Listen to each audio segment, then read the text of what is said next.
Thanks for watching. This is the first video in a new series on how to design a PRS in Fusion 360. This is an actual guitar that I'm building for my son, so I'll be covering the entire CAD and CAM process from start to finish. In this video, I'll create the guitar scale using a free extension to Fusion 360. If you want to motivate me to get this guitar finally built, then press the subscribe button. My son will thank you. And if you're interested in the Fusion files from this series, check out my Patreon site, which is listed below. So let's get started. I'm going to start this design the way I start all my guitar designs, with a scale. The scale is the most important sketch in the model, and it's not only the basis for locating frets, but also the nut, the bridge, and also is a nice place to put a guitar center line. And this scale will become probably the most common sketch that we project from in the model. So I like to take care when creating the scale.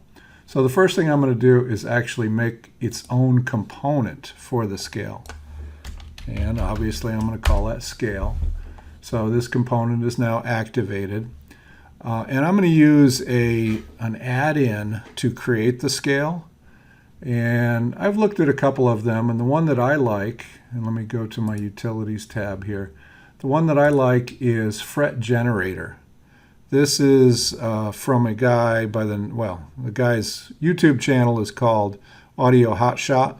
So if you do a Google search on Fret Generator, you'll find him, including a video on how to download it and install it. So what I like about this is it's very basic. It only has 5 different fields to enter in. The first one, scale high, is the scale length. So I'm going to put in 25 inches. By the way, this does default to millimeters. So I'm going to specifically put IN after everything. Our number of frets are 24 for this guitar. The width is going to be the width of these fret lines. And I'm going to make this 2.5 inches, which I know is wider than any part of my neck. So I purposely want these scale lines to be wider than the neck. So then I just go ahead and do an OK. And the one thing I don't like about this is this extension does not respect the current component that we've made. Instead, it just sticks it in the base level. So the very first thing I'm going to do is I'm going to drag this sketch into my scale component. And then I like to do a couple of modifications to this. First off, let me turn the origin on here. And you can see that this the scale would have the neck going, the headstock going on the left-hand side and the bridge and body on the right-hand side. I kind of prefer to work in the opposite manner. So what I'm going to do is I'm going to select everything, hit M for move, and then I'm going to rotate this 180 degrees. And then I also want, this is my nut position, I want this to be at the origin. I want that to be, essentially the center of my drawing. So I'm going to do a point-to-point move here. And I'm going to pick this center of the nut, and then I'm going to pick my origin, and that moves the sketch exactly where I want it, so I'll do an OK. So next, I want to fix all this geometry. I want this to all be essentially fully constrained so that I can't accidentally move it. You can see it's all blue. It's not fully constrained. So we could put dimensions in here for each one of these frets, but that'd be a lot of work.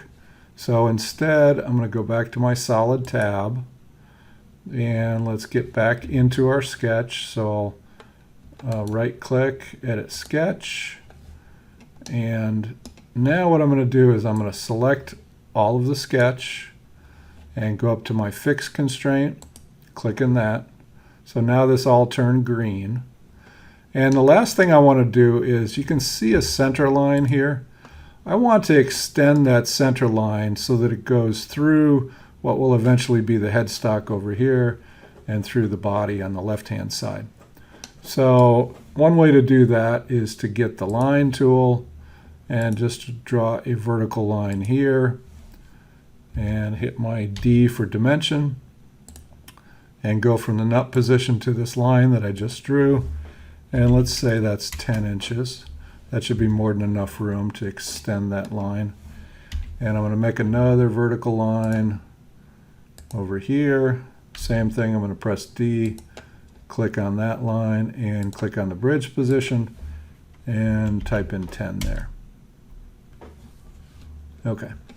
So now what I want to do is I want to select this center line and go up to Modify, pick Extend, and you can see it's extended out to this line. And now if I click over on this line, oops, there it is. I click on the center line and it's extending itself to both of these lines. Okay, so now I think we're going to be able to just delete this line and the dimension will go away along with it, and delete this one. And now if I hover over the center line, you can see that goes quite a bit beyond the scale. So one last thing you might want to do here on your sketch is to label a couple of fret positions. One thing that I have done before is mistakenly think that this position is actually fret number 1 instead of the nut.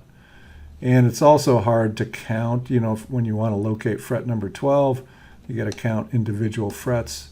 So I think what I'm going to do is I'm going to make a new sketch. I'm still within the scale component. And I'm going to pick this as the profile to make my sketch on. And now I'm going to add some text here. So let me get this in view. I'm going to draw just a small rectangle here and click, and then type in 1 for my text. You can see it appearing in the text dialog box, and then press enter. And then I'm going to just make this bounding rectangle a little bit smaller. And I can position this. Actually, I don't want to do that. I want to just move this around with this left hand circle. So I'm trying to align this to my first fret position. Okay, so I've got fret number 1 labeled. I'll do the same thing and just put this randomly here and then count our fret positions and relocate this. So here's 12. I'm just going to do an OK. So here's 1, 2, 3, 7, 8, 9. It's at 9 right now. Okay, so there's 10, 11, and 12. And I'll just make this box a little smaller. Okay, so now that we have a couple of sketches within our component, I'm going to label these. Let me finish the sketch we're in first. And then click, wait a second, second click, and I'm going to call this the scale. And just make sure I'm labeling the right one. If I hide it, you can see the scale goes away. And the second sketch is just going to be numbers for fret numbers. Actually, I'll call it fret numbers.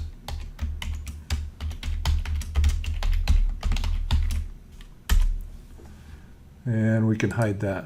So the nice thing with this is that if I don't want to see the fret numbers, I can, hide that sketch, and then when I'm toggling the whole component on and off, we just see the scale.